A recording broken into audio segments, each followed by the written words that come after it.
What's up? I'm Alyssa, the product marketing specialist here at Design Pickle with Janco, the creative director. And this is Off Mute with DP Chiefs. Today we're sitting down with the leaders and personalities behind Design Pickle 2.0 to hear about what they've learned, what surprised them, and what's coming for the brand. Niket Pandey, I'm the CFO at Design Pickle. Been here for about 2 years now. Before, our pricing and packaging was very opaque. Someone would come to our website, sign up for our service, but it was unclear what they were getting.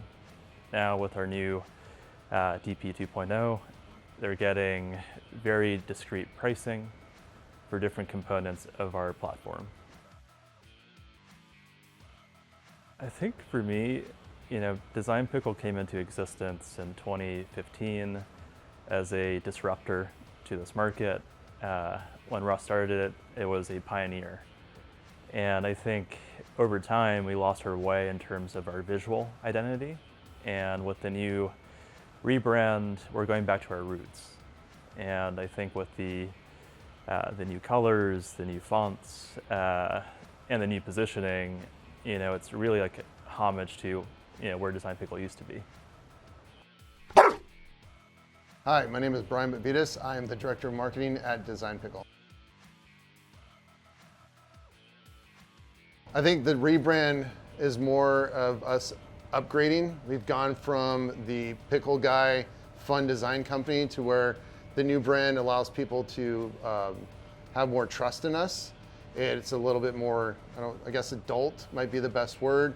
It's more professional, and it actually looks like a design company designed the brand. We're putting our money where our mouth is by saying we're a design team, this is what we can produce. So our website now is the first thing people see, and I think they go, damn, okay, these guys know what they're doing. Before, I think people were presented with options and just said, oh, I'm either A or B, not really knowing what A or B is. Now with our new pricing guide, with the calculator, with the options, they're able to turn things off, on. But when they turn things on or off, they can see what is added or removed without guessing. They can see, oh, with 12 hours, I'm getting 12 hours a day instead of you're a pro or a premium. I don't really know what that means. Now you're getting a full visual before you hit checkout or book a demo of what you're getting into based off of your needs. I'm Janco Theron. I'm the creative director at Design Pickle. Honestly, I just think I'm here for my South African accent. Oh, okay. Yeah, that's what it is. I think just seeing the whole team rally together on the overall vision and what leadership kind of transcended and how we pulled together to get this over the line. I mean, it's a lot of moving parts. It's not just creative. It's finance, the pricing structure, sales, all these kind of things. And I think the biggest thing I've seen, everyone putting their egos aside and just jumping on and helping with anything, I think that was amazing.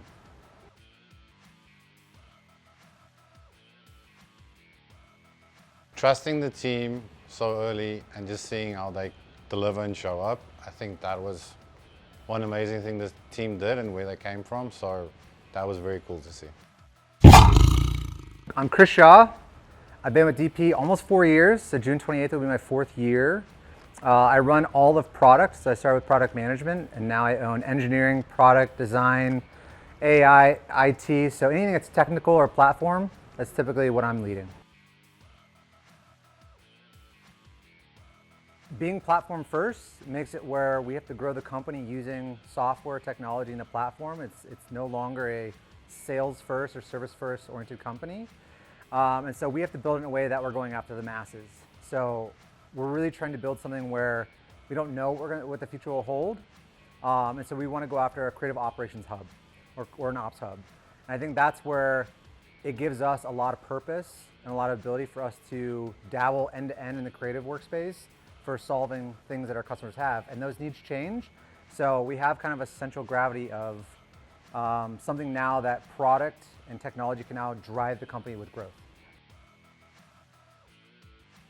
I feel like I'm kind of dropping a lot into the Creative Ops Hub. So I think we have a center of gravity now. We can integrate. We're going after automations. So I think the biggest secret I can have is look for more partnerships, more integrations, potentially some more advanced AI capabilities. Look for something where we're not just a design company, we're a design platform, and we're going to hopefully be an industry standard. So look forward to that. My name is Sebastian Stryker. I'm the VP of Revenue at Design Pickle. What's nice about what we do with the new structure is it removes a bunch of the fuzz and the confusion, where we've been in the industry for 10 years and everyone has effectively copied how we've done our structure and changed based off of that, making small, I'd say, going up market a little bit, going down market, or making slight changes to the good, better, best model. And that model was always based off of the services or the deliverables or the assets that you could get. And you always had to make a decision. And it was, do I pay X amount more just because I want this one unique thing, even if you don't have a lot of that? And we've had this idea of how can we consolidate that decision, or actually get rid of that decision at all and say, it doesn't matter, static, motion, whatever you want, whatever deliverable, whatever asset, you just get it. So that is a non-decision anymore. And now the only real decision is we can just focus on how much of that do you need? And we think that that simplifies it a lot for the prospects and the clients that we're looking to partner with. When thinking about any new partner that you bring on board, and the steps that you need to take to have conviction that they're the right partner to work with, one of the most challenging ones, and especially in a world where you have a million different options and you're trying to look at them through many different lenses, is, am I getting, one, is it within my budget? And then two, do I feel like I'm getting the best price possible?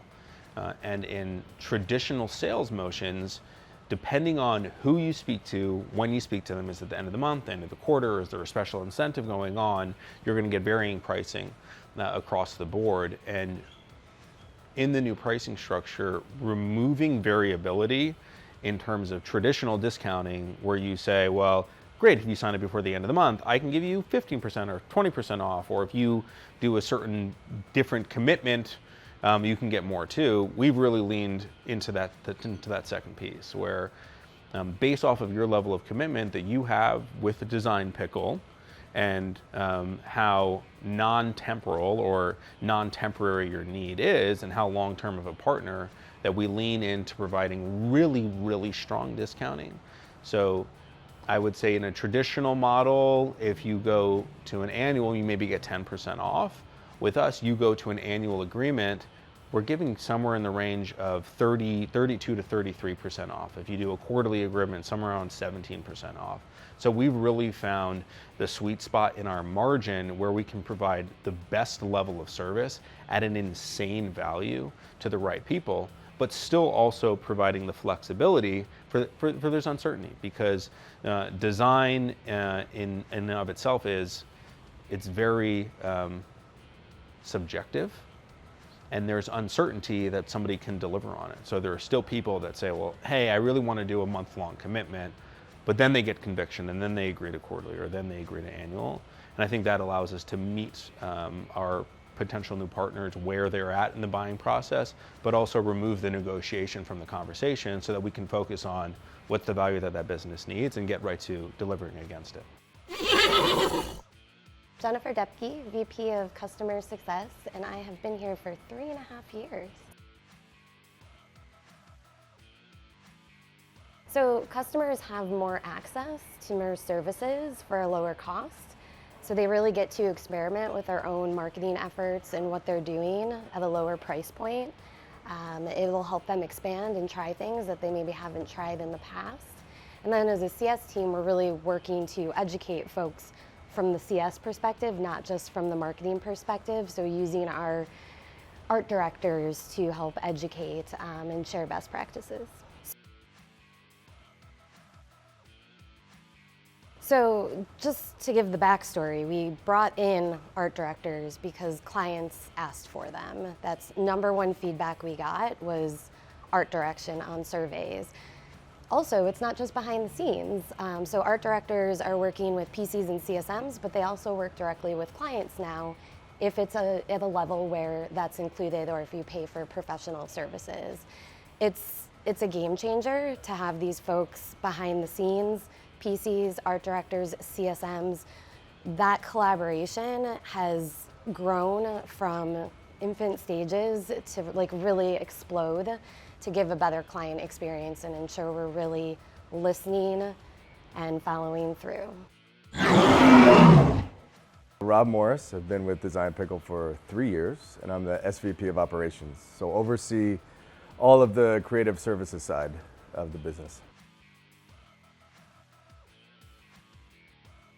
When we relaunched the brand and the service on June 2nd, what we really did was bring that service to the forefront. So they've sort of been a hidden gem that a lot of our power clients knew about, and we've had such success with them that we wanted to make them available for all clients.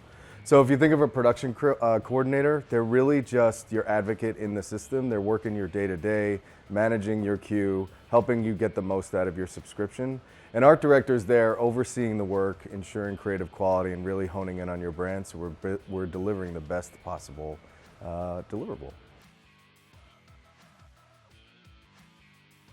For me and for us, what we attempted to do with that is really just break the black box mentality and be a bit more transparent in how we do things. We have a long way to go with it, but it's an exciting way for our clients to understand and see more what's going on, how we're using their time, and just, again, try to get more out of the system. My name is Russ Perry. I am the founder and CEO of Design Pickle. I've been here the whole time. Started it, and yeah, it's been quite a journey. Okay, cool. There is something I always think about is like, what is my number one job as the CEO? And it is to create the vision and communicate the vision. And I think what motivates people more than anything is that destination in the future that we're all working towards. It's also what demotivates teams is when you're not clear, when you have people that have a different destination or they're working towards one outcome and another team's working towards another outcome. So for me, when I feel like I'm doing the best at my job as CEO is when I am motivating people rallied around that destination and that vision. When I've done the worst at my job is when I haven't done that and I've sort of let things just roll and each day comes and each week comes and each month comes, but people aren't really clear of where they're going.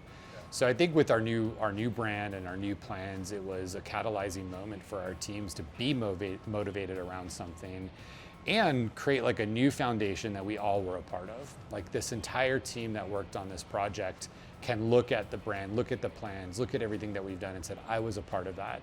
And that's really also motivating for a team is to have ownership and connection to what you're working on and creating. And now from here, it's like as we improve and as we grow, it's like something we all have had a long, like a deep connection to. And that's, and then I think gives people meaning and gives people value, seeing that their ideas and their work has come to life. This has been the biggest project we've ever done, at least probably since we started the company. And at the scale that we're at and with the amount of moving pieces that we have, I'm just so proud of how everyone came together and rallied. This wasn't an easy project to manage. There was no one person that was the owner in a way. Like we had everybody that had equally big chunks that had to work together and communicate. So I think really it's just like the new Design Pickle is also reflective of the team that's here today. We have some people that have been here for 5, 6, 7 years. We have some people that have been here for less than 6 months. And everyone is now on equal footing as the new owners and kind of the co-founders of where we're at. 2015 is our 2025 is our 10-year anniversary. We started in 2015, and we've now really reset the vision and reset for the next 10 years. And so I'm proud at everyone's level of ownership. I'm proud at everyone's being willing to put any conflict or egos aside, which always ends up happening in big projects like this, and come together with a goal and a vision to really bring us together, focus the value, focus the message, and now it's time to get out there and market it to the world.